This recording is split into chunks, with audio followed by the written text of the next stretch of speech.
Este é mais um episódio que foi emitido em direto na plataforma Twitch, em www.twitch.tv/thepool, em época de confinamento.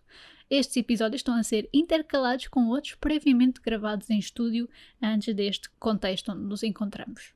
Não se esqueçam de nos seguir nas redes sociais, somos o The Pool Podcast no Instagram e no Facebook e Podcast Pool no Twitter, para saber quem são os nossos próximos convidados nas nossas conversas em direto. Eu sou a Kai Rocha, o jingle é de Miguel Nicolau, captação e edição de som, vídeo mais fotografia é da autoria de José Garcia, as ilustrações são da Joana Rolo. Esperamos que gostem e até já! Eu tinha que compreender, porque isso eu acho que é um bocadinho meu, que é ter essa capacidade de descomplicar e tornar numa linguagem simples o que é mais complexo, mas eu só consigo explicar se eu estiver a perceber. Claro. E é o que eu digo sempre, tenha eu saúde, porque eu acho que vou andar, se for preciso ir para a faculdade com 90 anos, ou tirar cursos, mesmo que não seja na faculdade, onde for, vou estar sempre a aprender. É o Eternal Learner. Este é o The Pool Podcast, um programa sobre histórias, as suas pessoas e o que as move.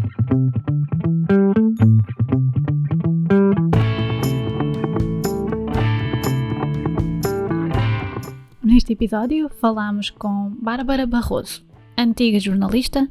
A Bárbara falou-nos sobre a sua vida na universidade, o fazer a festa toda e ter também a responsabilidade de ter boas notas. Falou-se sobre o ter lata, sobre o querer conhecer e querer compreender. E como essa sede de compreensão foi o fator que começou essa procura pela literacia financeira. Falámos sobre o ter uma empresa, quais os seus desafios, enfim, uma conversa muito boa para ouvir ou mesmo ver, e esperamos que gostem e até já!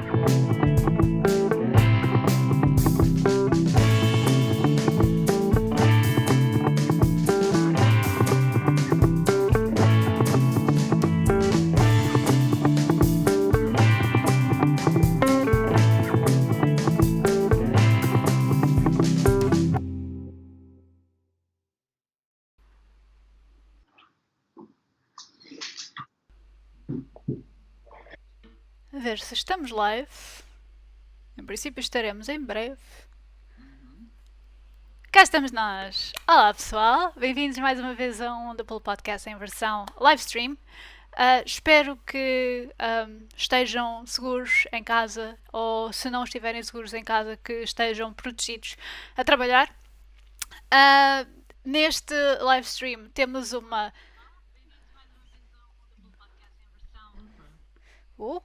Está aqui um lag.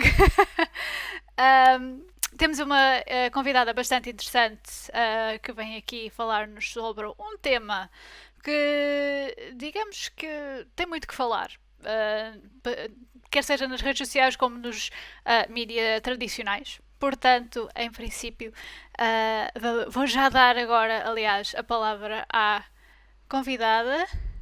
Só aqui 2 passos. E... Olá, Bárbara.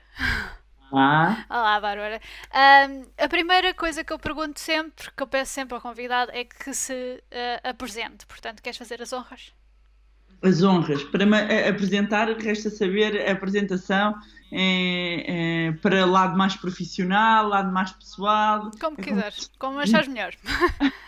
Ok, então o meu nome é Bárbara Barroso, eu sou especialista em educação financeira e finanças pessoais e fundadora do Money Lab. E o que é um Money Lab? O Money Lab é um laboratório de educação financeira onde essencialmente atuamos em 3 áreas, que é uma área de formação, uma área de conteúdo e uma área de coaching e planeamento financeiro. E nos últimos anos tenho dedicado a minha vida a esta parte da literacia financeira, ainda que tenha começado a vida no jornalismo, ou seja, o jornalismo financeiro acabou por me abrir as portas para o interesse por esta área do descomplicar os termos financeiros para qualquer leigo. e levou, e portanto acabou por ser o início da jornada que me levou a fazer aquilo que eu faço hoje. Portanto, vamos começar pelo início. Eu digo sempre isto, que é como é que então tiveste formação em comunicação ou jornalismo? Sim. Eu sou licenciada em Comunicação Social, portanto formei-me em jornalismo. A minha formação de base é de jornalismo, e portanto é por aí que eu começo e depois isto faz vários desvios ao longo do caminho, mas sim, a minha formação de base é Comunicação Social. Ok, eu costumo também estas coisas darem assim aqueles desvios, não é? Como é que então apareceu o jornalismo na tua vida? Quando eras pequenina querias ser jornalista? Sim, até aos meus 9 anos, 9, 10 anos, eu queria ser arquiteta. Talvez muito influenciada pela minha mãe, que trabalhava na parte do imobiliário, e portanto eu convivia com muitos amigos arquitetos e achava muita graça aquilo. Portanto eu só tive duas grandes profissões que quis ser. Uma, primeiro foi arquiteta e depois disso foi logo jornalista. E jornalista da área desportiva. Porquê? Porque eu sempre fiz desporto, eu fui atleta de alta competição de hóquei em patins e portanto eu queria mesmo seguir jornalismo desportivo. E fui para a faculdade para fazer jornalismo, e o que é interessante é que eu estava já na faculdade quando comecei a escrever para alguns jornais, alguns regionais, sobre desporto. E apercebo-me alguns ali no segundo ano da faculdade, portanto eu sou pré-Bolonha, portanto 4 das licenciaturas de 4 e de 5 anos, e portanto ali alguns no segundo ano da faculdade. Eu sempre trabalhei, desde adolescente, sempre trabalhei, sempre fiz outras coisas, e uma coisa que eu quis fazer é, ok, vou propor-me para estagiar em jornais, para escrever, e apercebo-me que não tinha jeitinho nenhum para jornalismo desportivo. Ora, aquilo foi um grande balde de água fria, e eu estive muito perdida ali no segundo ano, quando eu me apercebo que fiz todo um trajeto a olhar para querer ser algo e de repente, quando eu começo a experimentar, não era aquilo. Bem, então de repente foi difícil quando se tem, sei lá, 19, 20 anos, foi muito difícil perceber. E agora o que é que eu faço? Então entrei num dilema. Deixo o curso, portanto, terminaria ali o segundo ano, faltam-me 2. Acaba este e vou fazer um outro? Ou começo do início? Mas começo outro, deito estes 2 anos para fora? E andava ali muito confusa. E depois acaba por ser, já no terceiro ano da faculdade, eu tenho uma professora que foi muito importante para mim, que é a Helena Garrido, que hoje está na RTP, mas que na altura estava no Diário Económico. E eu sempre tive algo, mesmo querendo ser jornalista desportivo. Havia na minha faculdade um jornal que era o Diário Económico, e eu todos os dias, quando chegava à faculdade, pegava e lia. Não percebia 2/3 do que estava lá escrito, mas fazia um esforço por ir lendo. E eu lembro-me que há uma aula que muda a minha vida.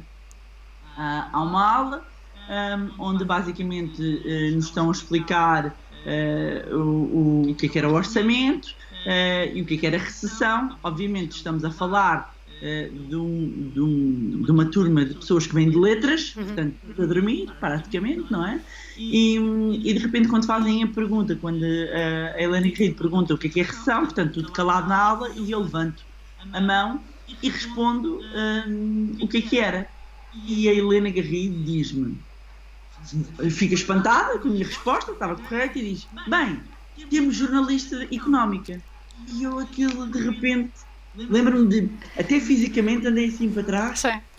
E pensar, olha, aqui está. Porquê? Fazendo aqui um parênteses. Porque eu no 9º ano, quando fiz os famosos testes psicotécnicos, todos eles davam economia e gestão, mas eu não quis saber.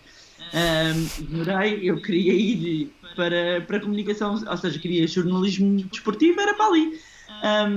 E portanto, quando eu, no segundo ano, aquele período que eu continuei e estava em reflexão, comecei a ver cursos de contabilidade na altura, de fiscalidade, de qualquer coisa com números, que eu percebi que gostava de números, portanto ia desviar ali. E portanto, quando a Helena Garrido, já no terceiro ano da faculdade, faz aquela observação, eu lembro-me de chegar a casa e dizer para o meu namorado, atual marido, e dizer-lhe assim, olha, sabes, eu acho que já sei o que eu vou fazer. Eu vou seguir jornalismo económico. Porquê? Porque não tenho que abandonar o jornalismo, ou seja, continuo o curso, mas vou buscar os números.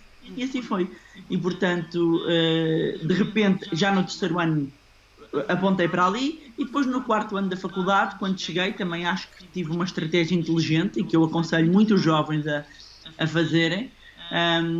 Que eu lembro-me de a minha última nota saiu em agosto, mas eu em junho ou julho, portanto tínhamos feito ali os exames finais, e a maioria dos meus colegas, quarto ano, queria pôr-se ao fresco, não é?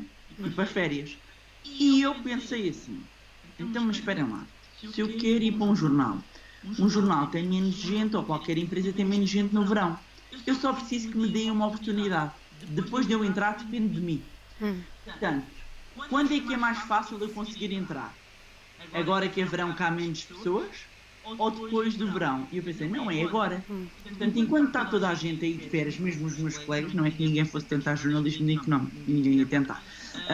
Mas eu vou fazer agora, portanto. E assim foi. Portanto, lembro-me perfeitamente de enviar, ser ousada e enviar um e-mail para o jornal a perguntar se aceitavam os estágios, e eles responderam-me ao e-mail. E eu fui a uma entrevista. Portanto, acabam por haver estes dois grandes momentos. Um que é a Helena Garrido me desperta aqui, e o outro momento relevante foi quando eu não esperei. Portanto, eu não tive férias, porque a bem de verdade eu acabo por começar, eu vou à entrevista em julho, 15 de julho por ali, e começo no dia 1 de agosto a trabalhar na altura no Diário Económico. Portanto, foi para mim uma estratégia vencedora e algo que faz sentido, que é, no momento em que toda a gente está aí por um lado, nós aproveitarmos a oportunidade. Claro. Então, como é que foi então essa entrada na redação? Portanto, imagino que haja sempre aquelas ideias daquilo que se espera e aquilo que é na realidade. Mas eu acho que isso é hoje em dia. Eu ia fascinada com tudo. Repara, eu já tinha metido na cabeça, na faculdade, que queria ir para jornalismo económico. E eu estava a ser admitida no maior jornal económico e de referência do país. Certo. Portanto, era no FT, no Financial Times português. Portanto, o que é que se poderia querer mais em termos de reputação? Portanto, eu estava maravilhada com aquilo tudo. E atenção, portanto, estamos a falar de há 15 anos, mais ou menos, até um bocadinho mais. Portanto, o investimento que havia nos mídias era outros. As redações tinham muita gente. Eu sempre trabalhei em jornais diários, portanto, tudo aquilo me fascinava. E depois, tudo aquilo era novo. Tudo era novo. Eu lembro-me, na altura, inclusivamente, quando eu fui à entrevista, quem me entrevistou perguntou-me assim, então e tu queres ir para a secção, porque os jornais económicos estão muito segmentados, queres ir para a secção de empresas ou de finanças? As finanças escrevem sobre o mercado de capitais, bolsa e tudo isso, e eu na altura tanto faz, eu só queria a oportunidade, e calhou-me finanças, e hoje eu digo, ainda bem que calhou finanças, porque é muito mais difícil encontrar pessoas que escrevam sobre mercado de capitais, bolsas, investimento, e então foi fascinante. Não, é diferente quando eu vejo, e porque depois mais tarde acompanhei muitos estagiários, do romantismo que existe, porque muitos estagiários às vezes que me chegavam queriam era ir para a política ou para a sociedade, e percebiam que a economia, isso para a economia tem que, ou se desenvolve um bichinho, ou tem que se gostar já uma predisposição, porque senão é muito diferente da sociedade, não é? É muito diferente da sociedade, não tão diferente da política, mas, por exemplo, eu acho que não teria jeito nenhum para a parte política e não tenho a mínima pachorra para politiquices. Sempre estive muito feliz na parte de economia e finanças, mas nem correspondeu, superou as expectativas que eu tinha. Só uma nota, pelos vistos tu estás com um bocado de eco. Só se baixar. Vou tentar baixar aqui. Se conseguires baixar. Senão eu tento fazer. senão a gente resolve isto de outra maneira, percebem? Isto resolve sempre. Estas tecnologias têm forma de dar a volta. Espera. Eu sou uma pessoa focada em soluções. Portanto... Estão-me a ouvir? Eu estou a ouvir. Quem deixou o comentário no chat, e by the way, não te cheguei a dizer, mas há pessoas que às vezes deixam comentários no chat. Normalmente eu transmito se houver perguntas ou comentários ou assim. Neste caso foi que estavam a ouvir algum eco do teu lado. Mas eu acho que se tiver melhor alguém que nos diga, nos manda um thumbs up. Mas eu acho que sim, acho que está um bocadinho melhor. Está com menos eco. Sim, ótimo. Ora bem, então, sem paciência para politiquices, o que é que mais te surpreendeu a nível de, então, nesses primeiros passos enquanto jornalista de económica ou financeira? O geral é económico, mas eu sempre fui jornalista financeira, não é? Estava na secção de finanças. Está melhor, o som, by the way. Está melhor, Tá. Boa. Obrigada. O que é que mais me surpreendeu? Aquilo que acabou por me levar um bocadinho à parte da literacia financeira, que é os jornalistas da área viravam especialistas e falavam a mesma linguagem. Eu dizia que os jornalistas financeiros pareciam CFOs, diretores financeiros a falar, a escrever muitas vezes, que fazia banca parecia banqueiro a falar, ou seja, muitas vezes para se aproximar do poder, neste caso dos próprios banqueiros, das próprias instituições falarem de igual para igual, depois esqueciam-se que são um filtro para o público. Portanto, havia colegas que conseguiam fazer bem esta transmissão de informação, havia outros que eu percebia que não, que a um título de exemplo, a Comissão de Mercado de Valores Mobiliários, a CMVM, que é o regulador de mercado, e emitia vários comunicados que são muito difíceis de um leigo, um investidor, um pequeno investidor entender, não é? Às vezes acho que eles próprios não entendem. E então, muitas vezes, enquanto jornalista, se me davam um comunicado, eu tinha uma dificuldade em perceber, ou seja, eu lia e ficava igual, não é? Não percebia nada do que estava lá escrito. E muitas vezes eu até pedia ajuda a determinados colegas e alguns colegas diziam, não, mas põe a citação assim. Eu ponho a citação, mas o que é que isto quer dizer? Mas as pessoas percebem, mas eu não estou a perceber. Ou seja, isto para mim foi o que mais me surpreendeu.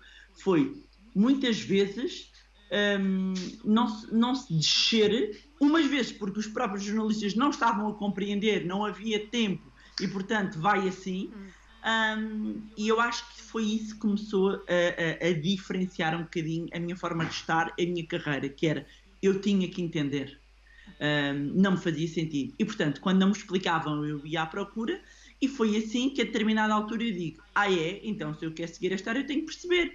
Eu venho de jornalismo, está bem, então eu vou estudar mercado de capitais, eu vou tirar um curso de banca. E assim foi. E de repente fui fazer formação em banca e de mercado de capitais. Que tipo de formação é que foi? No Instituto Superior de Gestão Bancária. Okay. Portanto, só bancários à minha volta e Bárbara lá, vinha das letras, lá enfiada. A ouvir coisas ainda do tempo, aulas de contabilidade, o POC, o Plano Oficial de Contas antigo. Ai, senhores, a sério, convém dizer que eu não vinha daquele mundo, mas eu esforçava-me. Ou seja, havia conceitos que para dar para uma aula, mesmo que fosse do início, que falavam tocar tudo lá como se toda a gente soubesse daquilo. E, portanto, eu sempre fui muito ousada nisso. Ou seja, eu sempre fui, de repente, pôr-me e isto foi uma conquista ao longo da minha carreira, que eu hoje olho para trás e percebo que conseguir estar de igual para igual com pares da área financeira requereu-me um esforço muito grande, porque o meu percurso vem de letras, não é? Portanto, para dar um exemplo, havia aulas que isto é só recordar a matemática 12º ano, e eu, qual matemática 12º ano? Eu não tive. Não, métodos quantitativos tanto. Eu venho de humanidades, eu tive métodos quantitativos. E pronto, e hoje obviamente que sei muito mais do que isso, não é? E porque fui aprender.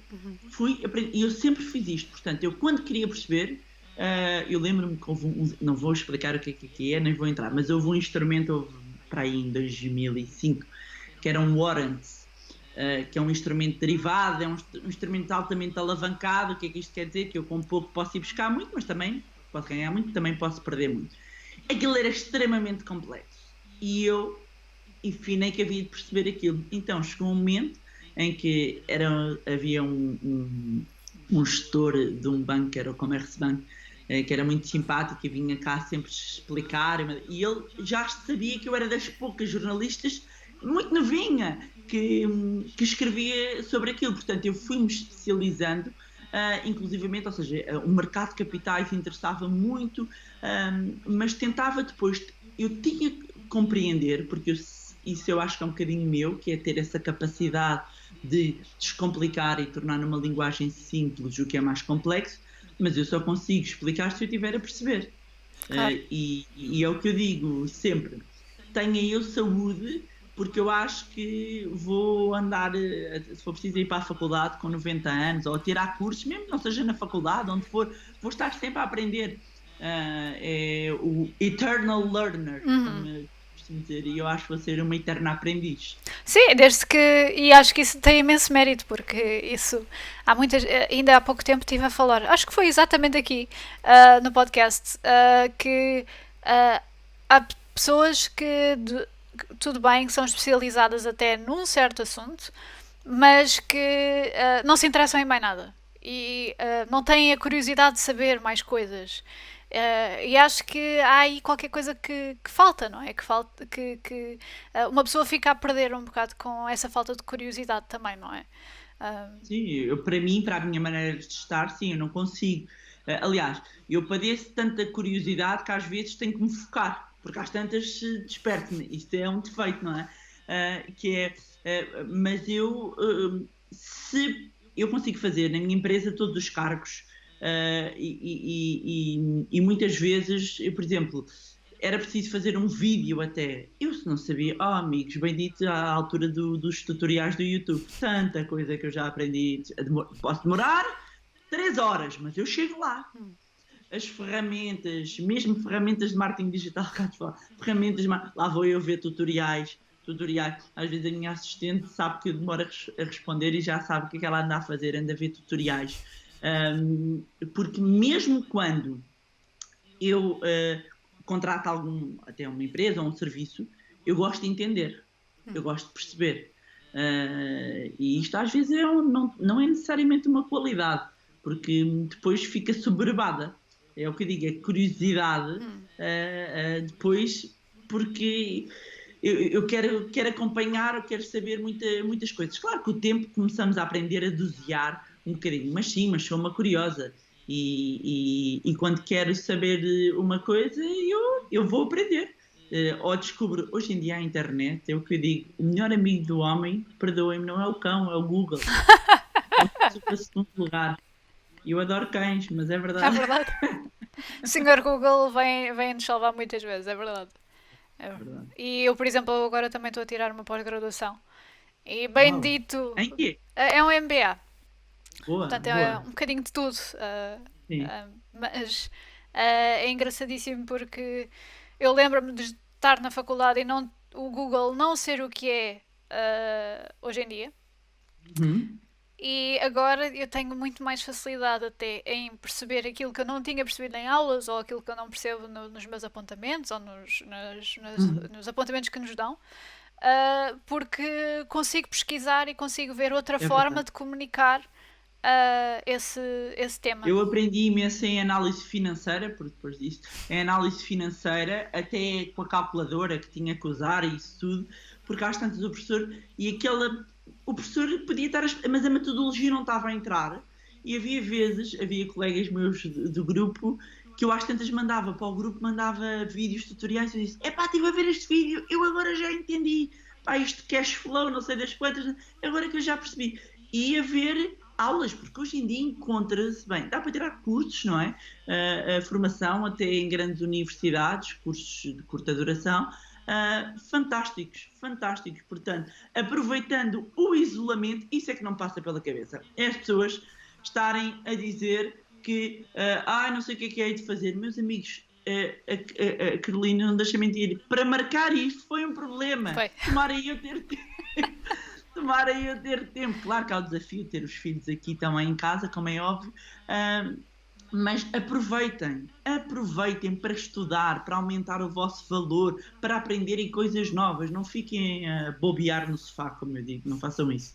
Às vezes é bom, mas que não seja um sistema, não é? Enriqueçam-se, seja em termos de conhecimento, seja em termos espirituais, o que for. Mas aproveitem este tempo. Mas também, lá está, há o reverso da medalha, não é? Que é, às vezes a informação ou vem fora do contexto, ou vem mal formulada, e as pessoas, não tendo as bases necessárias, às vezes, leem-na de uma forma errónea. Leem uma coisa que se calhar não era bem aquilo que a informação queria transmitir. Porque, lá está, depois aparecem, por exemplo, muitos posts no Facebook a dizer que afinal o protetor solar faz mal, porque leram um estudo científico que não dizia isso, mas parecia vindo de leigos. Eu imagino que a nível também a nível, lá está, de literacia financeira, isso também seja uma coisa com que lidas muitas vezes, não? Ou seja, fazendo aqui um paralelo com a literacia financeira, o que é que tem acontecido? Isso acontece sempre. E em momentos de crise, e preparem-se porque vem uma crise, portanto, sempre que há crise há oportunistas. Que eu digo que o karma vai dar cabo deles, não é preciso desejar mal sequer. Não desejo mal a ninguém, mesmo que, a quem às vezes até merecia uns açoites. Mas não dizer outra coisa. E a verdade é que há sempre oportunistas. E hoje em dia, com as ferramentas de marketing digital, sendo tudo da área, sabes melhor do que ninguém que chegar àquelas pessoas cirúrgicas com uma determinada mensagem, eu já nem estou a falar de sites fake, falsos, em que já nem estou a falar de phishing, quase, que a banca tem muito isso. Já não estou, aliás, ainda ontem estava a ver o telejornal, é aí que os jornais agora e os mídias têm ganho muito. Exatamente porquê? Porque com o excesso de informação e contra-informação, as pessoas precisaram daquilo que o jornalista é, que é um gatekeeper, não é? Precisaram de recorrer a um filtro credível que valida a informação. Porque às tantas a pessoa já não sabe o que é verdade, o que é que não é verdade. Os mídias acabam por ter esse poder, que se divorciaram, entre aspas, um bocadinho do público nos últimos tempos, mas que agora, perante uma crise, nós, quando precisamos de validar a informação, vamos aos mídias. Do mesmo modo em que se calhar seja o protetor solar ou isso, muitas vezes temos que recorrer à fonte. Só que qual é que é o problema? As pessoas são preguiçosas por defeito, não vale a pena, somos todos, não é? Nós queremos informação rápida, fácil. Eu costumo dizer que hoje em dia todos nós temos o índice de atenção equivalente ao skip head do YouTube. 3 segundos, uma página se não abre, ao final 3 segundos a gente já está tipo nervosos. É verdade. Isto não abre. E abandonamos. Portanto, nós sofremos hoje em dia de uma ansiedade digital crónica, como eu costumo dizer, não é? Portanto, muitas vezes nós usamos os nossos pares para validar. Se é alguém que nós confiamos, que nos manda uma informação, nós partimos do pressuposto que essa pessoa já validou. Mesmo que essa pessoa tenha visto, sei lá, a informação no Tá Bonito.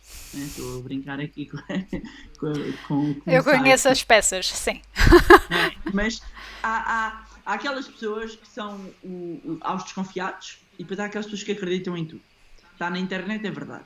E depois há aqueles que têm dúvidas, mas que perpetuam as fake news e tudo isso, que é, será que isto é verdade? Mas lançam a dúvida, não é? Portanto, se não for de informação e de sites credíveis, de órgãos de comunicação credíveis e algo que é relevante ou que querem usar para a vossa vida, vão recorrer e vão buscar à fonte. Eu, por norma, se não vem logo, eu vou sempre fazer double check. Que é de género, será que é mesmo assim?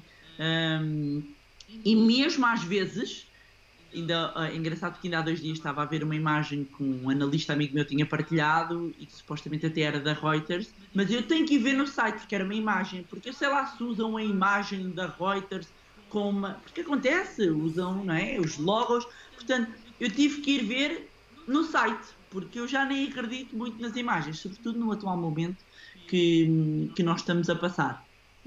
Sim, sim, sim. Eu lembro-me sempre de uma... Já tem uns certos aninhos, que é uma imagem de uma mulher, de uma senhora a usar uma burca, e a levantar a burca, e ela estava nua por baixo. E quando essa imagem se chegou a mim, dizia que era um ato de revolução contra algures no Médio Oriente, contra a opressão do corpo feminino, enfim. Ali todo um testamento relacionado com esse tema. Vou ver a fonte e faço-me... Lá está. Fui procurar ao Sr. Google e faço e o bom agora do Google é que também dá para pesquisar imagens. Acho que a maior parte das pessoas se calhar não se apercebe disto. Vou lá ver e trata-se, afinal, de uma foto do Carnaval no Rio de Janeiro. Portanto, como é que uma imagem dessas fora de contexto, é tirada fora do contexto? Pode ter sido todo o maior... todos as melhores intenções. Poderá ter tido todas essas melhores intenções sobre empoderar as mulheres ou o feminismo ou o que seja. Mas não deixa de ser uma mentira, não é? Não deixa de ser...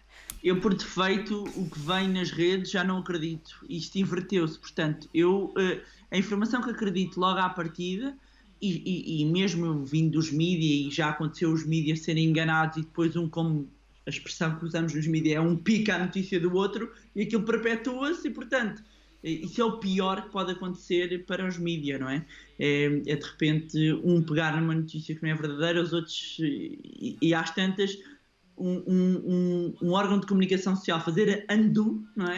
Andar para trás é complicado, porque depois fere, lá está, o guardião, como nós vemos, o guardião da verdade, não é?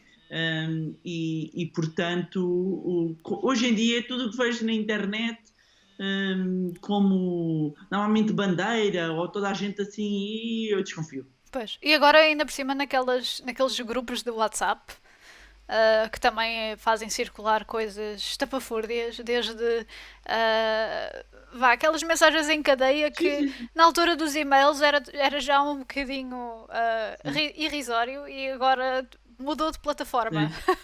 Sim, é verdade, mas é muito mais intrusivo porque o e-mail a gente passa, o telemóvel está connosco, hoje em dia é uma ferramenta que é quase uma extensão de nós, não é? Sim. Portanto acaba por vir muito mais e a pessoa até está ali no meio do chat com amigos e de repente vê aquilo e aquilo até vem destabilizar ali um bocadinho o dia da pessoa, não é? Sim, hoje em dia, mas até por causa das fake news e tudo isso, houve a oportunidade de surgir um projeto como o Polígrafo, não é? Em que acaba por ser útil. A pena que não seja mais rápido e haja vários polígrafos nos órgãos de comunicação social em que permitissem isso, fazer um double check muito mais rápido. Pois, mas lá está, é pesquisa, é tutoriais que temos que ver, não é?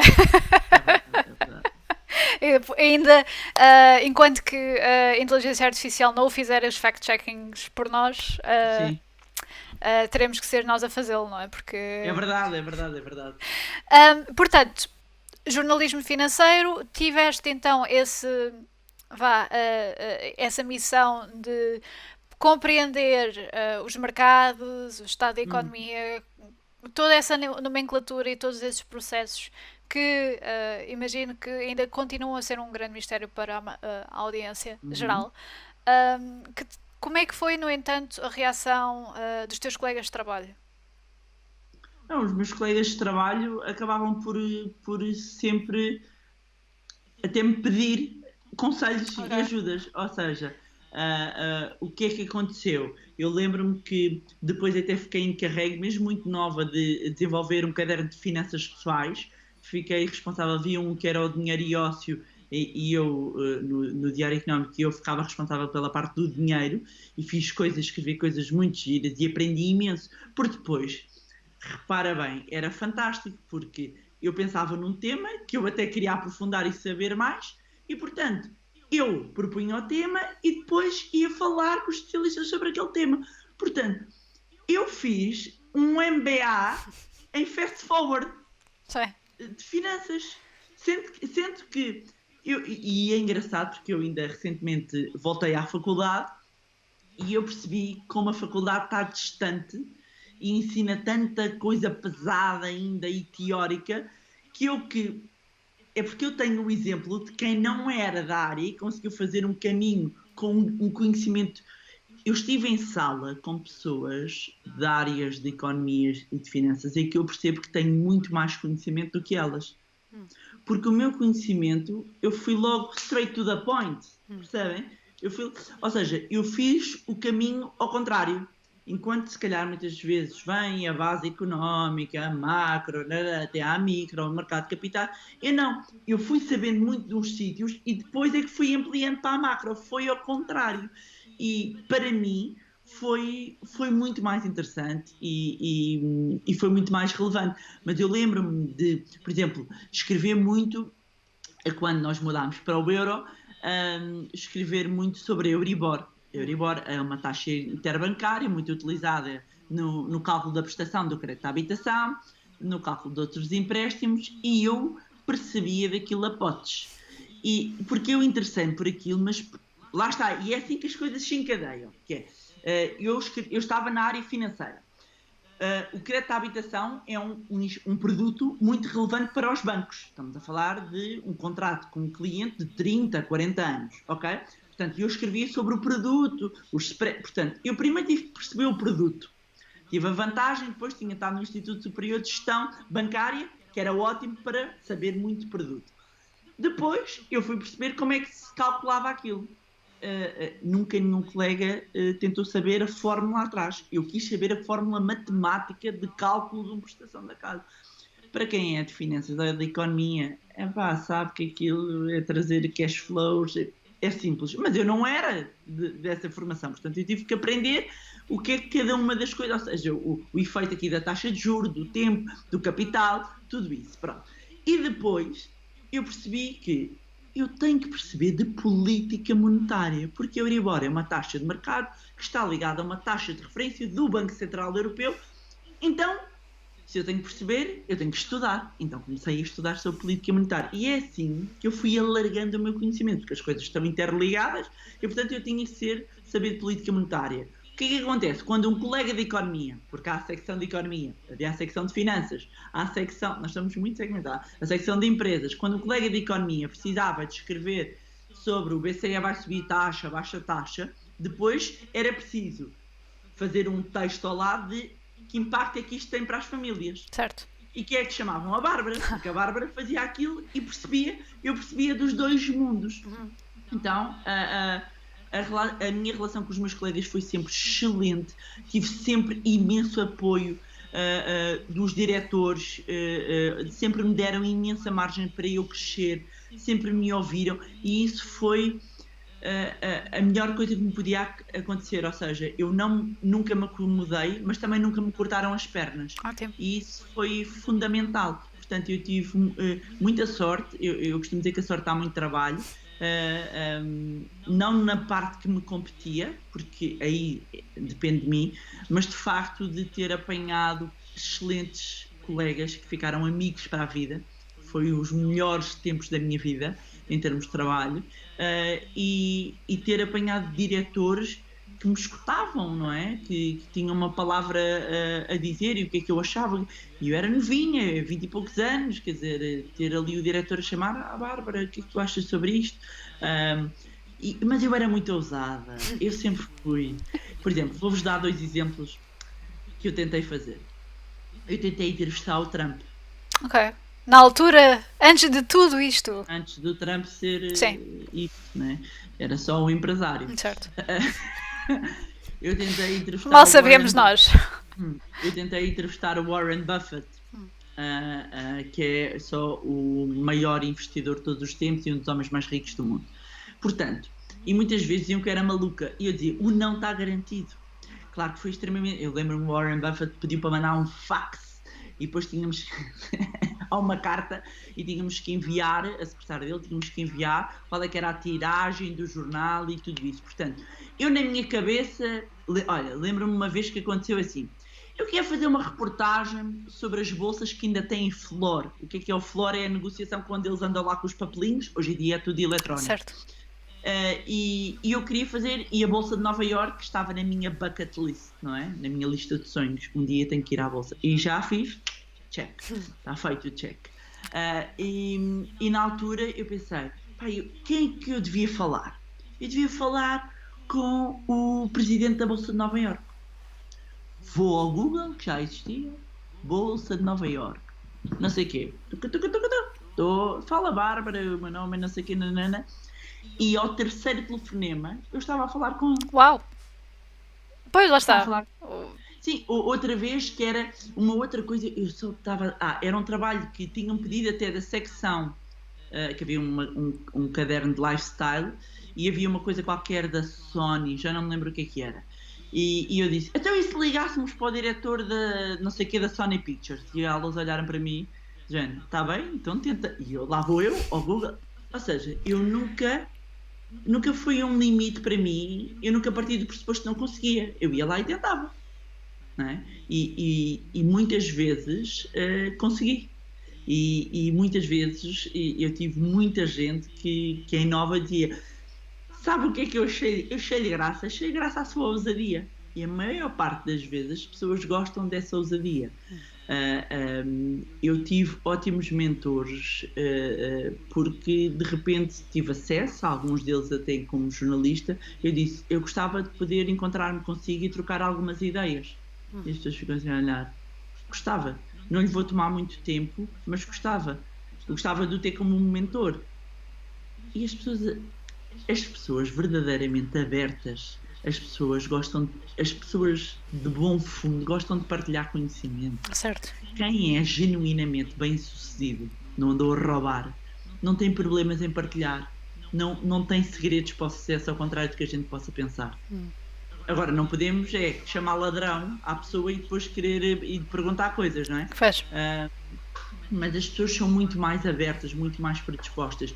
E isso era uma coisa que eu muitas vezes sentia, que Portugal fazia-me confusão para a minha maneira de ser. Que é, toda a gente aqui é muito, não sei se tem a ver com a nossa cultura, um pouco, não é? De parte do princípio, não, isso não vai dar. Mas porquê? Isso dá, não é? Vai lá e tenta, o não é garantido. Eu sempre fiz isto na minha vida e continuo a fazer até hoje. Ou seja, eu não me sinto com limites. Certo. E acho que isso é bom. Eu acho que a maior parte das... para já é incrível, de facto, o poder que é apenas perguntar às pessoas. Acho que a maior parte das pessoas não se apercebe. Aliás, eu mesma, eu com este podcast, até o perguntar a alguém, queres vir cá falar comigo? Ou alguém da minha equipa perguntar, olha, queres ir falar com a Kai sobre isto para partilhar a tua experiência ou o teu projeto? Tive aqui pessoas... Aqui não é? Tive em estúdio pessoas que... Quais é que foram assim os convidados que tu sentiste mais surpreendentes e que tu ficaste mais feliz de ter? Eu fiquei feliz com todos. Com todos, pronto, vais dar essa resposta politicamente correta. Sim, não, mas o que mais me surpreendeu vai ter dito, sim senhora, vamos embora. Foi Luís Barreiros, o antigo embaixador de Portugal no Iraque, em Cuba, na Croácia, tudo após Está disponível online? Pode-se ainda ver? Está disponível online, tanto no YouTube, aliás, está no Spotify, todos os agregadores do podcast. Boa. É agora na terceira temporada, não me lembro o número do episódio, mas é uma história bastante interessante, que digamos que só não nos disse mais porque não podia. Mas lá está, aquilo que um pequeno e-mail para o Ministério dos Negócios Estrangeiros fez. Que nós pensávamos, lá está, o não está garantido. Portanto, é de facto um poder que eu acho que as pessoas têm que mesmo que agarrar. Não ter, eu penso que a maior parte das pessoas esse sentido de não, se calhar deixa lá para outra altura, quando estivermos um bocadinho melhor posicionados, ou quando eu conhecer uma conecta, qualquer coisa assim do género. Eu acho que tem muito a ver com o nosso medo de rejeição. Sim. Concordas com claramente. Portanto, e as pessoas usam uma camuflagem. Usam o perfeccionismo como camuflagem para a procrastinação. Ou seja, as pessoas dizem, ainda não é o momento ideal, eu ainda não tenho o material todo. Isto não sei, que é, escudam-se, eu sou muito perfeccionista, eu gosto que isto esteja no ponto. Nunca vai ser a altura ideal. Todos nós, quando olhamos para o primeiro, temos vergonha, entre aspas, mas que é, olha, que pergunta, a imagem, como é que eu fiz aquilo? Mas, que eu digo, nunca apaguem o primeiro, porque vai mostrar a evolução que vocês fizeram.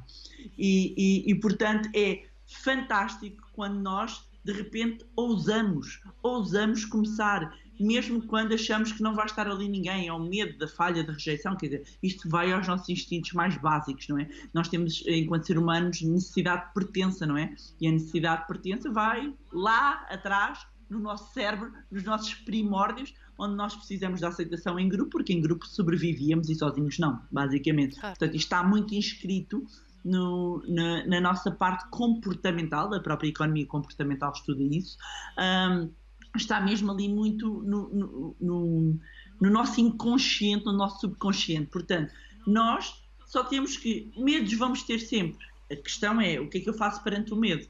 Se o medo me paralisa, ou se eu consigo avançar, contornar. Sim, senhor, o medo está cá, muito bem, mas vou... Há uma frase que muitas vezes aparece até nas redes sociais, que é disso: vai, e se der com medo, vai com medo mesmo, não é? E eu utilizo isso muitas vezes na minha vida. Vai com medo, mas vai. Siga para vindo, não é? Constante. Mas Constante. Eu acho que é muito importante. Porquê? E dar este exemplo também, que é, muitas vezes nós damos por nós a sentir até uma certa frustração quando vemos alguém próximo de nós que nós vemos ter, então mas aquele tipo sabe menos desta área do que eu, é um fala barato, e, não sei, e de repente está a ser reconhecido e ficamos magoados. Então a pergunta que eu deixo é, qual é que é a diferença entre ele e a pessoa que está? É que o outro fez, o outro vai lá e faz. E às vezes o que nós temos é pessoas muito boas paradas que o mercado nunca chega a conhecer. Eu tive um mentor meu que exatamente a fazer um ano, portanto estava há um ano em Miami, que me disse uma coisa, que aquilo foi uma chapada. Ele é americano, e só me disse assim: the best known always beat the best. O mais conhecido bate sempre, supera sempre o melhor. E isto foi num momento muito relevante para mim, até em termos de estratégia que estávamos a ter para o negócio, que é isto que eu vos estou a dizer. Às vezes anda a ser mais conhecido quem tem menos skill, simplesmente porque vai lá e faz, porque mostra o trabalho, porque os outros conhecem. Eu tive numa formação um senhor que estava muito revoltado, que até tinha uma empresa de construção civil com muitos anos, e dizia que as casas eram mal construídas hoje em dia, e que as pessoas aceitam, e nós trabalhamos. E eu disse: então, mas você está presente nas redes sociais? Não estou a dizer que é a solução para tudo.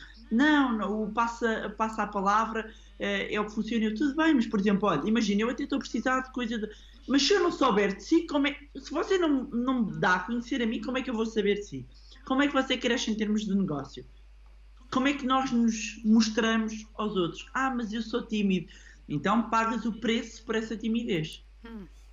Certo. Porque eu, ao contrário do que se possa pensar hoje em dia, e é engraçado porque há pouco tempo eu dei uma entrevista em conjunto com o meu pai, e nunca tinha acontecido, e o meu pai comprovou, porque há pessoas que não acreditam, que eu era uma tímida nata. Eu não abria a boca. Eu era daquelas, eu era daquelas adolescentes e crianças que não falava. Os meus pais iam à casa dos amigos deles, eu ficava assim sentada e eu não mexia. Tenho as minhas amigas que dizem que hoje em dia eu compenso isso tudo, não é? Tudo que foi reprimido. Tudo que foi reprimido agora. Falo pelos cotovelos. E hoje em dia, quando olho para trás e a pensar, se eu tivesse mantido a postura até aos dias de hoje, eu não tinha feito nem sei lá, 1/10 do que eu fiz até hoje e do que eu consegui atingir. Por muitas vezes ter, em bom português, uma lata, não é? Certo. Atenção, uma lata, mas sem ferir e sem passar por cima das pessoas, sem ser aborrecida e chata, que eu detesto chatos. Temos que encontrar tudo, requer bom senso, não é? Mas cheguei a muita gente e conheci muita gente interessante por exemplo, muitas vezes ir a uma conferência de um tema qualquer, que pode ser financeiro, pode não ser, e eu chego e vou falar com a pessoa no final. E se eu quiser ou reunir com a pessoa ou qualquer coisa, eu de repente tenho uma abordagem com ela, mas tento ter uma abordagem que também faça a pessoa ter atenção a mim, não é só dizer, gosto muito e isso tudo. A pessoa tem que reparar, ou seja, eu tenho que me pôr nos sapatos da pessoa e perceber porque é que ela me deve ouvir, que valor é que eu vou acrescentar. Isto para mim é muito relevante, que é, eu penso em tudo na minha vida em termos de acrescentar valor ao outro. Para mim isto é muito relevante, mesmo as pessoas tentarem, que estão aqui a investir uma parte do seu tempo, tentarem levar algum valor, não sei qual, mas tentarem levar aqui algum insight, alguma partilha que considerem relevante, que possamos as duas ter aqui. E portanto eu acho que esse, para mim, esse lado de dádiva, eu procuro fazê-lo acima de tudo através do meu conhecimento e continuo a melhorar para continuar a passar. É assim como eu me vejo. Tu então disseste que eras um bocado tímida quando eras mais nova? Muito. Quando é que houve um momento em que de repente essa lata apareceu ou foi uma coisa gradual? Não, houve 2 momentos. Há uma situação mais relacionada com uma amiga que acaba por perder essa amiga e portanto há ali quando nós somos muito tímidos e estamos agarrados a muitas pessoas, depois quando a perdemos estas pessoas ficamos ali, e sobretudo numa idade em que a nossa personalidade vivemos muito o momento na altura. Sim, tudo é um drama, né? Somos drama queen. Portanto, ainda está ali muito a lapidar. E depois eu tinha mudado de escola, não estava nem de longe nem de perto de ser a mais popular ou a mais... Não é que eu quisesse, uma tímida não quer ser popular, não é? A pessoa só quer ser aceita pelo seu grupinho, não é? Há muito bullying, porque havia e há de haver toda a vida. Hoje em dia tem esse nome, mas nós temos de perceber que a escola é a nossa primeira sociedade, portanto há sempre o jogo de forças, certo. Não é? E nós tentamos encaixar ali naquela nossa primeira sociedade.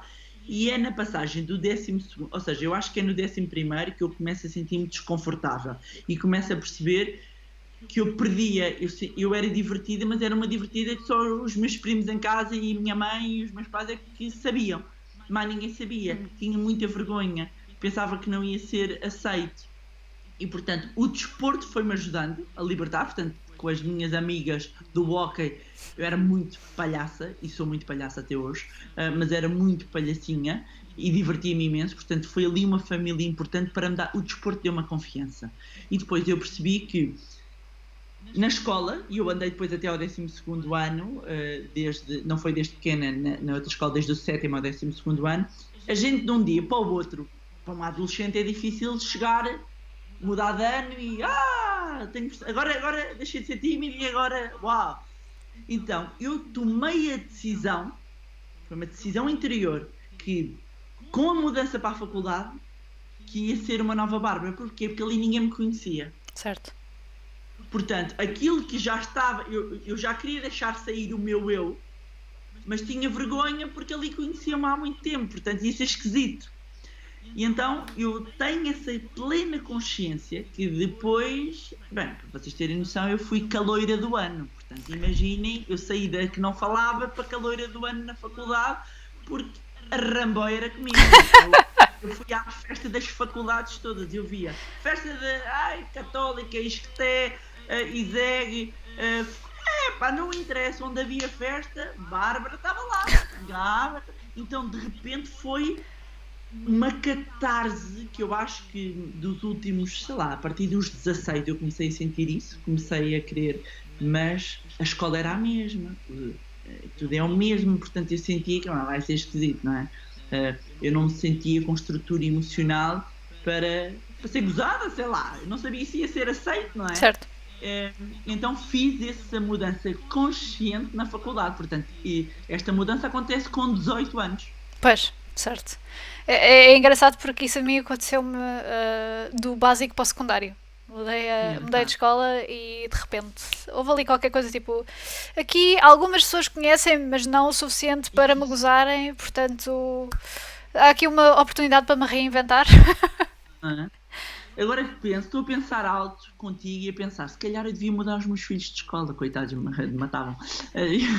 Porque a pessoa desabrocha. No meu caso, foi fundamental. Eu quis sair da casca e tanto que eu tentei mudar, é muito interessante que eu tentei mudar de escola, apesar de adorar a minha escola e os meus filhos andarem onde eu andar, no 11º ano, que ninguém muda, do 11º para o 12º ano, porque agora olhando para trás, eu estava a querer ter o meu espaço, mas precisava de mudar para um sítio onde não me conhecessem. E aconteceu na faculdade. Pronto, sim. Engraçadíssimo. Então, mas essa lata, lá está, para já, como é que foi, então, porque lá está, a pessoa que normalmente há um estereótipo que é a pessoa que é a caloira do ano, ou que vai para a ramboia, que vai para as festas todas, não é propriamente boa aluna. Mas aí é que a coisa dava, é que eu era das melhores alunas. Aí é que a porca torce o rabo. Não é?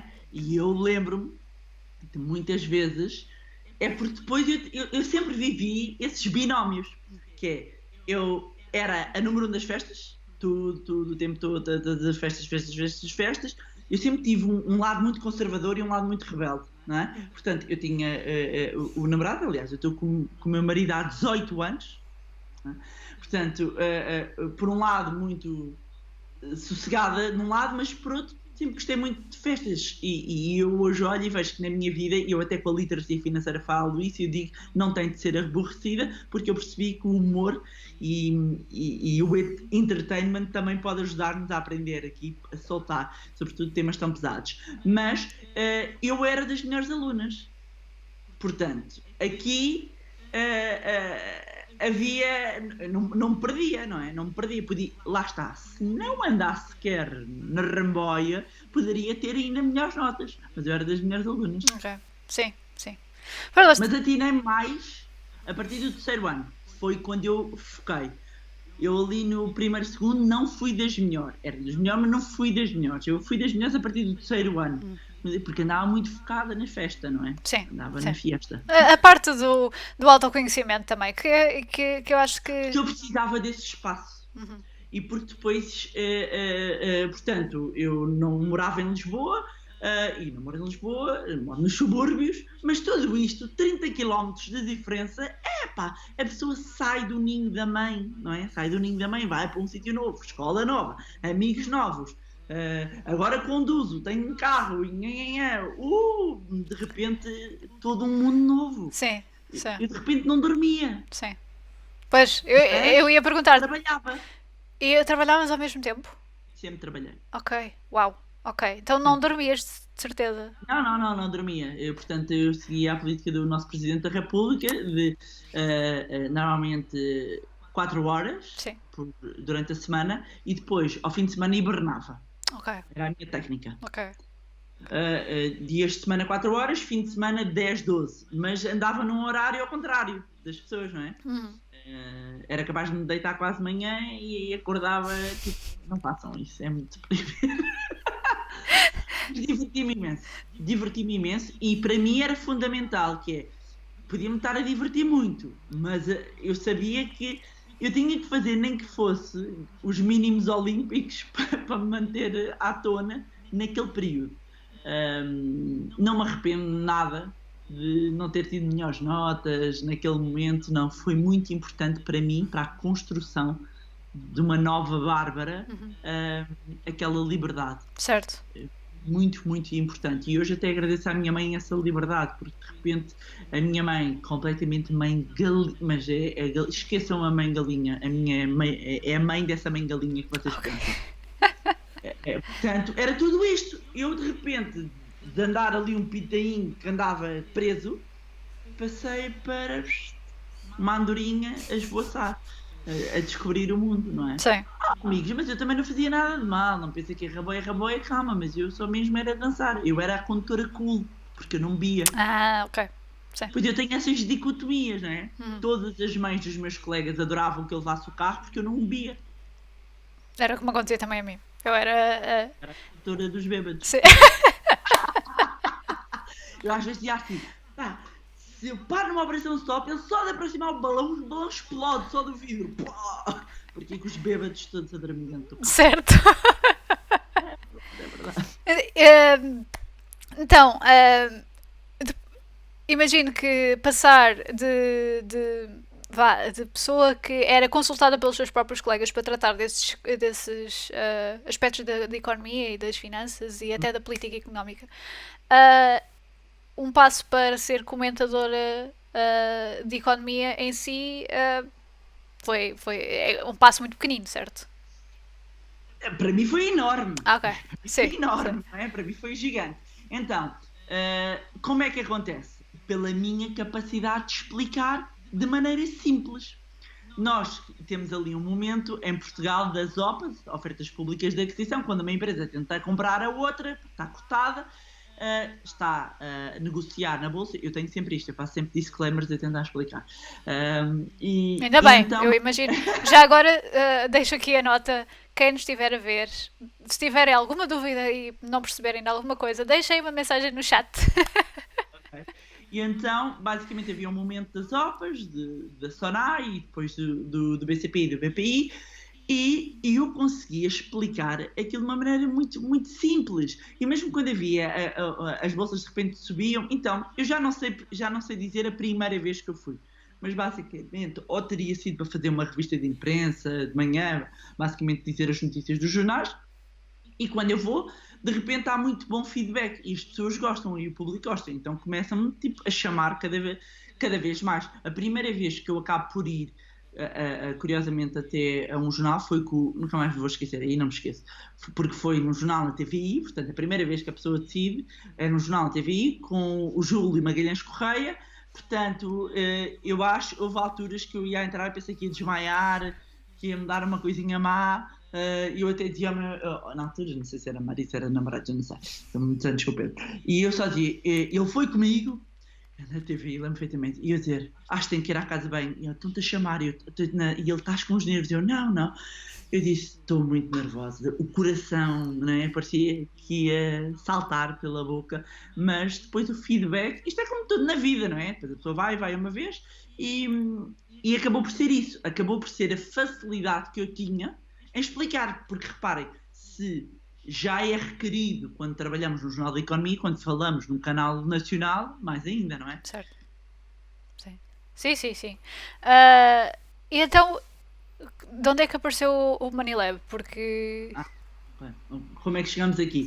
Então, em tudo eu fui, esta minha capacidade de explicar, eu desenvolvi cadernos de finanças pessoais, portanto, news to use. Eu via que era uma coisa que havia muito nos Estados Unidos, de sabe como preencher o IRS, que hoje em dia é aos pontapés, mas há 15 anos, sabe como preencher o IRS, como conseguir poupar em 5 passos, como escolher a melhor crédito de habitação, como, sei lá, comprar as contas e as comissões bancárias de uma conta, vale a pena ter conta conjunta ou separada, este tipo de coisas. E então eu percebi que eu gostava desta área e eu tinha jeito para escrever isto e também quis saber mais sobre isto. Isso levou-me inclusivamente a especializar nesta área em Financial Planning, porque eu percebi que não havia cá nada em Portugal, não era um analista financeiro, não era um contabilista, não era isto, não era aquilo, pronto. Então eu acabei por me especializar nessa área e o que acontece é que todos os jornais onde eu fui passando, eu fui fazendo carreira em vários jornais, eu desenvolvi, sempre que havia qualquer coisa de finanças pessoais, a Bárbara, e eu fui desenvolvendo um caderno sobre esta área. Porquê? Porque nos jornais de economia, mais há uns anos, as secções de economia, de finanças, eram sobre assuntos duros, ou era o fecho das bolsas, ou as commodities, portanto os ouros, os metais preciosos, o oil, o petróleo, desculpa, o petróleo. Eu sou uma estrangeirada, portanto estás à vontade. Muitos destes jargões são anglo-saxónicos, não é? Certo. Do mundo financeiro. E, portanto, tudo aquilo era... Ou as notícias de empresa eram sobre, sei lá, a Auto Europa vai abrir fábrica, ou seja, não havia notícias para o bolso das pessoas. E eu escrevia para a carteira, para o bolso das pessoas, coisas que afetam o nosso bolso. Ok? Portanto, fui desenvolvendo estes cadernos, digamos, em todos os jornais onde eu passei.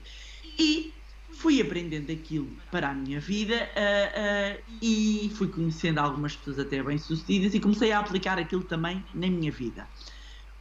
Eu tive a ousadia de começar aliás, não foi a ousadia, o primeiro workshop que eu dou foi a convite da ANJO, da Associação Nacional de Jovens Empresários. Sabiam que eu escrevia sobre estes temas e disseram: Bárbara, não quero vir dar uma palestras sobre poupança, a importância de poupar, portanto, vem por aí o primeiro convite. Eu levei, inclusivamente, um convidado também, e tivemos ali numa troca de ideias, e o feedback foi espetacular. Portanto, isto, sendo dos primeiros, tem as suas vantagens, porque depois vem outro, mas eu poderia ter ficado, como eu vejo acontecer, eu poderia ter ficado por aqui, ou seja, só que eu não fico, e eu não vou ficar por aqui. Eu continuo a aprender sempre. Eu continuo a estudar ao dia de hoje.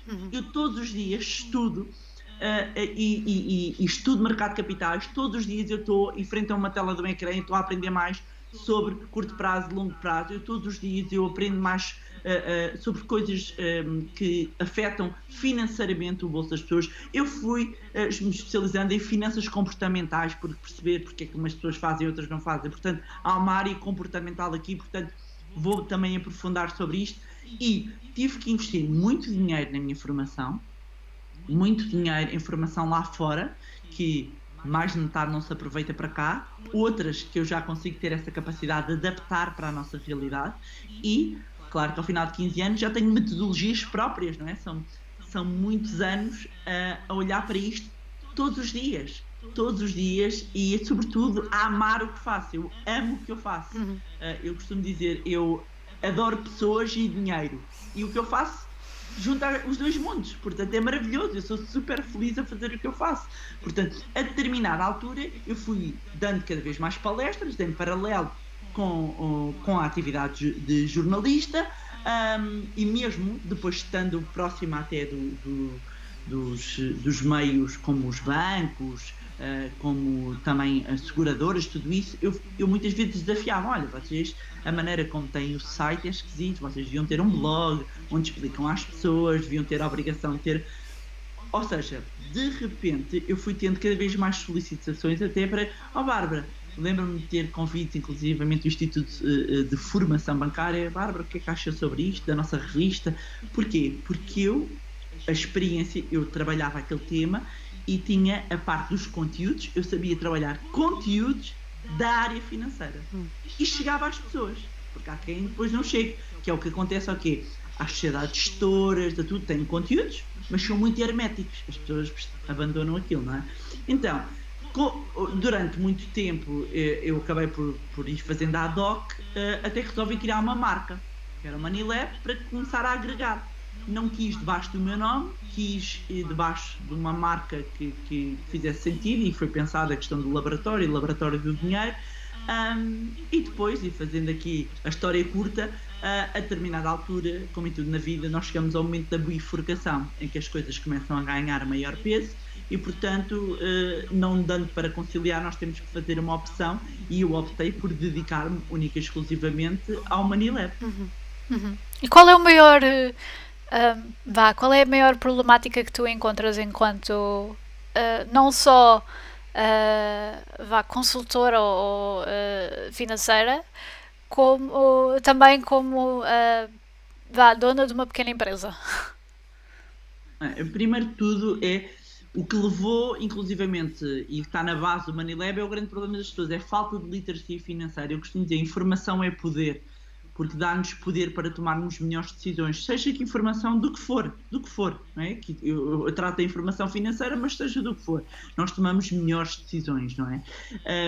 E as pessoas não sabem, não têm conhecimento, não percebem muitas vezes a importância que um determinado assunto tem, não percebem vão ao banco, há uma assimetria de conhecimento entre os produtos, até de uma conta, as pessoas não sabem o que é uma taxa de juros, as pessoas não percebem a importância que uma inflação tem. Bárbara, mas nem toda a gente vem de economia. Alô? A sério?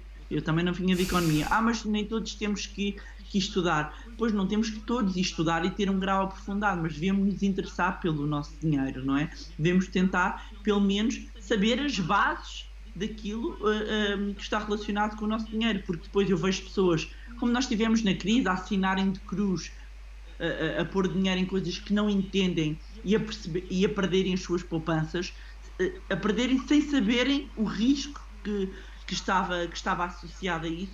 Portanto, a falta de literacia porque se tivessem conhecimento, não cometiam metade dos erros que cometem. Não cometiam erros como, em termos, olha, estamos numa altura de entrega de IRS. As pessoas, nunca ninguém ensinou as pessoas a fazer o IRS. Ninguém ensinou. Portanto, como é que as pessoas vão de saber a fazer o IRS? Toda a gente, para conduzir, é obrigada a ter carta. Uma pessoa, para conduzir um avião, tem que ter um brevet. E eu, de repente, sou obrigada a entregar um IRS, uma declaração, em que nunca ninguém me ensinou na escola como é que eu vou fazer.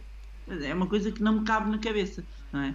E durante muito tempo, inclusivamente, acabaram por ser os mídias a fazerem um bocadinho o papel de ensinar ao contribuinte como preencher algo que ele é obrigado a fazer, não é?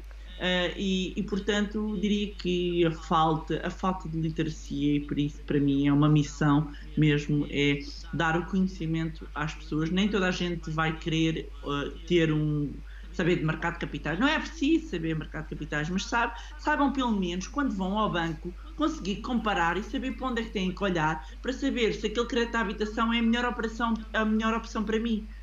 Conseguir fazer o básico das contas para perceber se para mim compensa melhor eu ter uma taxa fixa ou ter uma taxa variável. Conseguir perceber se é inteligente eu estar a pagar com aquele cartão de crédito ou não. Ou seja, isto é o básico. Eu não estou a dizer que vocês vão virar day traders e negociar na bolsa e ser o próximo lobo do Wall Street. Não estou a dizer isso. Não é? Também não convém serem o lobo do Wall Street, atenção. Mas ele agora está muito bem outra vez. Portanto, as pessoas terem pelo menos a maioria das pessoas lida com questões simples do seu dia-a-dia. É conseguirem perceber que não devem ter o dinheiro debaixo do colchão, porque ele perde valor por causa de uma coisa que é a inflação. As pessoas nem sabem o que é a inflação. Não é? Portanto, não conseguem compreender determinadas comissões que têm, não conseguem fazer um comparativo, não conseguem perceber o tipo de seguro que têm de vida associado a um crédito à habitação, que aquilo tem uma cobertura que é uma tanga. Não sabem, portanto, volto a dizer, se tivessem o conhecimento, metade dos erros não eram cometidos. Pois, e se calhar não haveria tanta gente com dificuldade financeira, que de facto existe sempre bastante. Há uma parte que é conhecimento, há outra parte que é comportamental. Quando eu ganho 1000 e tento gastar 1200, isto é comportamental, isto não tem nada a ver, isto é matemática simples, não é? Eu estou a gastar mais do que ganho, e a questão é, estou a gastar mais porque é em despesas essenciais ou porque andei a jantar fora, tenho um carro que é acima do meu padrão de vida, fui escolher uma casa acima do meu padrão, ando a viver, ou seja, eu estou sobreendividado porque houve uma alteração na minha vida e portanto fiquei numa situação complicada, ou porque ando a tentar mostrar aos outros que tenho um determinado padrão que não tenho dinheiro para acompanhar.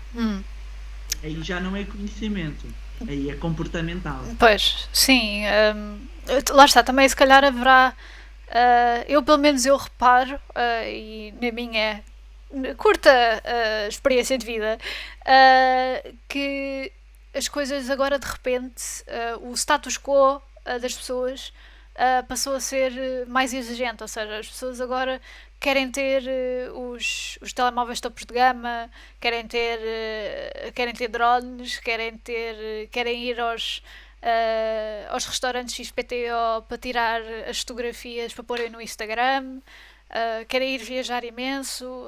Notas aí alguma diferença nesse... Há mudanças, só mudaram as coisas, ou seja, o que é que eu noto? Sim, possivelmente muito na tua geração acontece isso, mas na minha geração, na geração dos pais, dos avós, era um outro tipo de coisas. O carro nas gerações mais novas, malta anda do Uber, os da cidade, Sim, os agora... da cidade andando de boleia, o pai e a mãe vai buscar, pronto.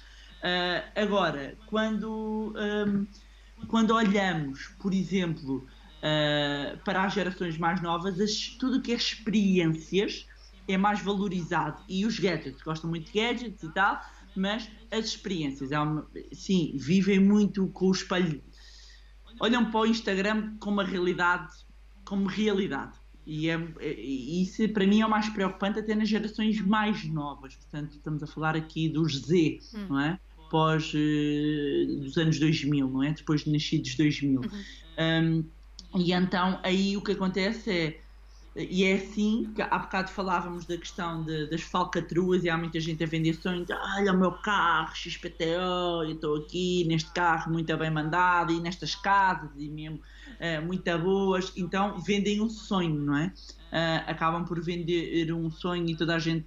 Nós temos imensos exemplos de pessoas que enganaram, fizeram experiências sociais que enganaram, outros parece que estão a viajar e estão ali no IKEA, agora ninguém está no IKEA, não é?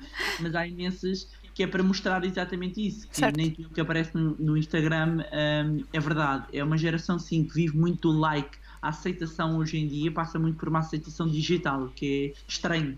Para mim é estranho. E acredito que agora este isolamento ainda torna isso mais premente, ou seja, isto ainda reforça mais, porque nós estamos conectados, agora não tanto presencial, não é? Mas ainda mais pelo digital. Ou seja, todas as gerações têm os seus gastos, têm os seus objetos de culto, não é? Certo. Ainda assim, menos, por exemplo, as gerações mais antigas, o carro e a casa, quem casa quer casa, portanto era casar, comprar casa, ter filhos, portanto há um roteiro. E as gerações mais novas já não querem ser esse roteiro, não é? E portanto valorizam outras coisas. Mas todas as gerações, todas têm os seus objetos de consumo e de culto. Por exemplo, as gerações mais... Hoje em dia há uma preocupação muito mais com a sustentabilidade, muito mais uma preocupação com a alimentação. No meu tempo não, era cool fumar. Sim. Portanto, e hoje não, é uncool, não é? A não ser que aqueles que andam nos vaporetos, como eu digo. É fumar na mesma, parem com isso. E gasta-se imenso dinheiro e faz mal à saúde, portanto. Sim. Why, não é? Sim. Marketing, I guess.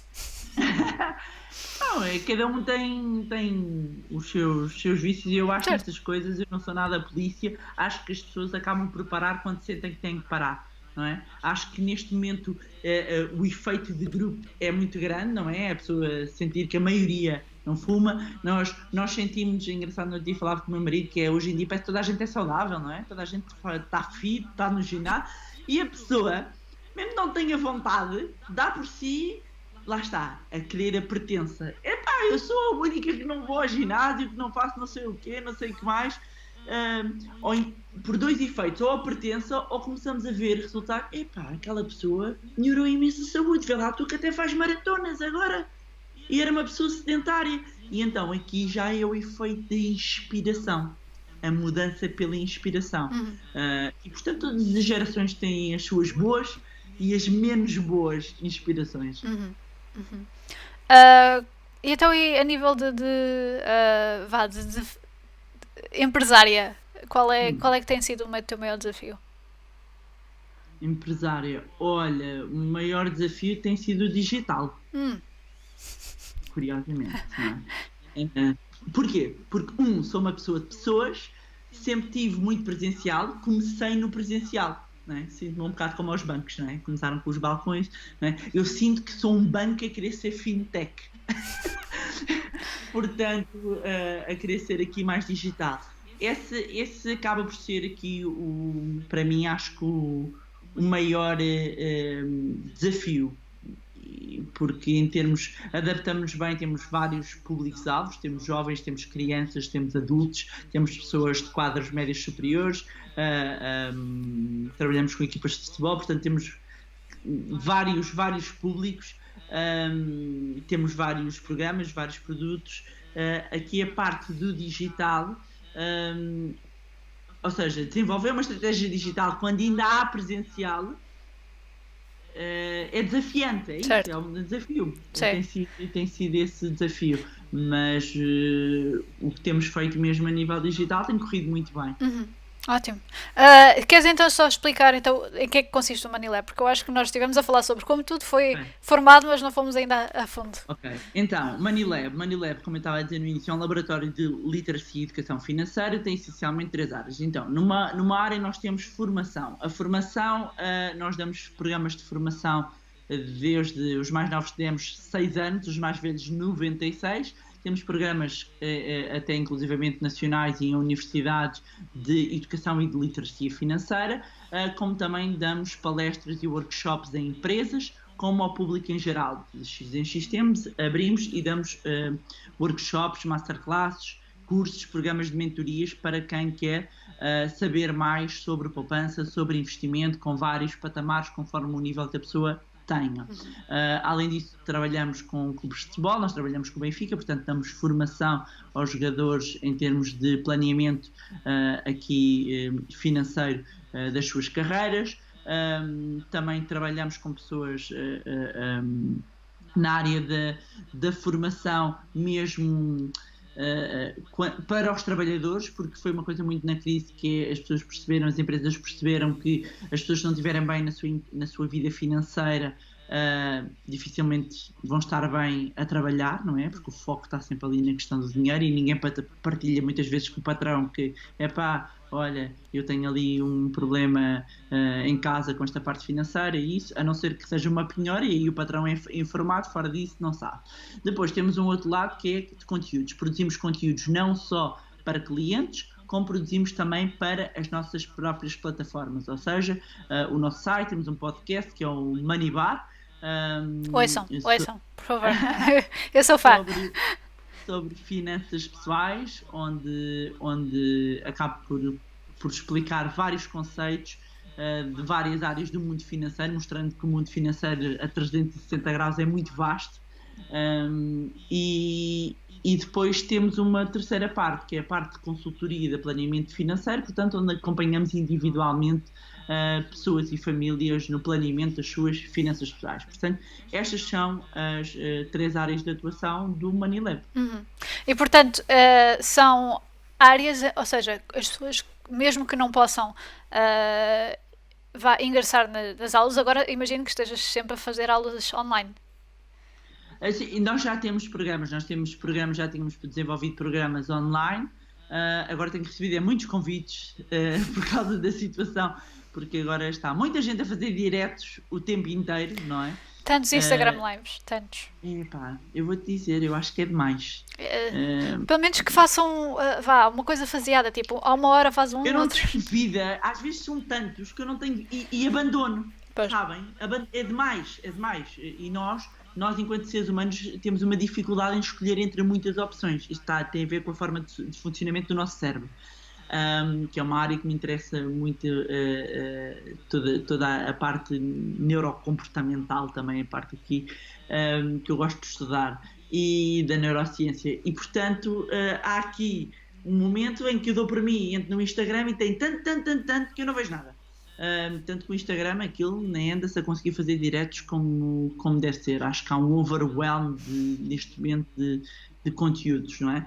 Mas já temos programas online, os presenciais neste momento, como é óbvio, estão parados. Certo.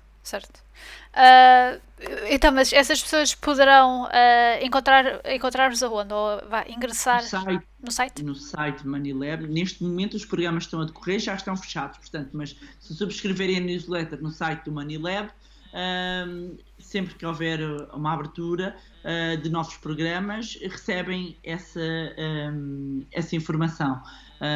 Para já tem o podcast, que é gratuito, e que todas as semanas habitualmente sai um episódio e que permite que uma pessoa comece do zero e consiga pelo menos ficar aqui com umas bases relativamente ao seu dinheiro e começar a fazer alguma coisa, porque eu recebo muito feedback de muitas pessoas que conseguiram fazer alterações na sua vida financeira e inclusivamente estar neste momento numa situação melhor preparados. Quem começou a ouvir o podcast está melhor preparado nesta altura para uma crise que possa vir. Pois, porque uma das coisas que tu abordas bastante no podcast é sobre o fundo de emergência. Verdade. Aliás, ainda há pouco tempo na revista Visão também, que eu assino uma coluna de opinião, voltei a relembrar o porquê. Pronto, agora percebem porque é que eu falo do fundo de emergência. E muita gente a agradecer-me, porque se estão nesta altura, conseguem respirar, pessoas inclusivamente em layoff, conseguem respirar porque têm um fundo de emergência para 6 meses ou para 1 ano e, portanto, não estão a bater com a cabeça nas paredes, porque senão ia ser muito complicado, porque é algo que, aliás, este momento vem exatamente mostrar a importância disso, que não é blá blá blá, não é balelas, a importância de esse ser o primeiro patamar com o qual nós nos devemos preocupar. Mas para isso vão ter que ouvir o podcast. Sim, ouçam o podcast, que de facto é tempo bem passado, a sério. E não só bem passado, como também é útil, como podem comprovar até. Bárbara, só uma última pergunta para terminar. Eu podia fazer aqui mais perguntas sobre todos esses termos económicos, porque acho que muita gente iria apreciar. Mas eu ia só fazer-te a última pergunta, que é, neste teu percurso, o que é que achas que foi o elemento em comum que te levou a chegar ao ponto onde estás agora? Consistência. Consistência? Consistência, honestidade. A honestidade é um dos valores, se não o valor mais importante para mim. E há muita gente desonesta. Há muita gente que me tentou mandar abaixo. Eu não para o lado que eu durmo melhor. Há muita gente que tenta copiar. Há muita gente que acha que eu não vejo ou que eu não sei. Mas sei, como é óbvio. E eu sempre fui honesta. Eu acho que a verdade é como o azeite. Vem sempre ao de cima, sempre. Não, é a primeira vez que eu ouço essa expressão, é linda. Não, o azeite não é? O azeite não se mistura com a água. É verdade. Não se mistura. Está sempre ali, não é? Quimicamente não acontece. Sim. Portanto, acaba por ser isso. É manter-me no meu caminho de forma honesta. Mesmo quando houve tentações, eu mantive-me no meu caminho. Mesmo quando, muitas vezes, quando nós atingimos um determinado sucesso, as pessoas olham só para a pontinha do iceberg, não é? E esquecem-se de tudo o que está para baixo.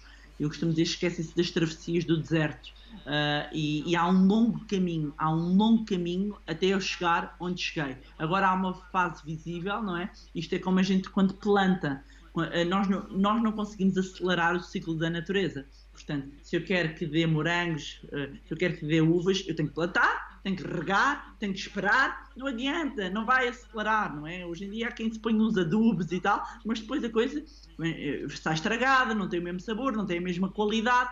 Portanto, as coisas têm o seu ciclo. E, portanto, eu segui, tive consistência, manter-me sempre fiel a mim mesma, à minha verdade, e nunca passei por cima de ninguém. Eu não passo por cima de ninguém. Eu não rebaixo ninguém.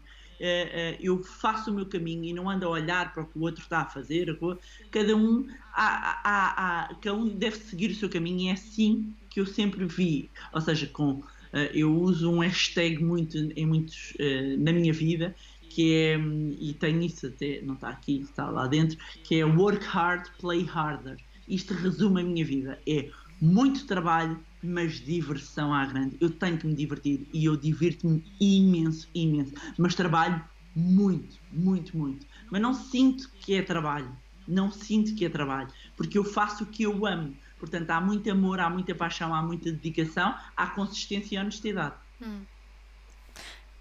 Ou seja, a rapariga da faculdade continua aí um bocadinho. Continua, sempre. Aliás, esta quarentena em família é o que eu digo.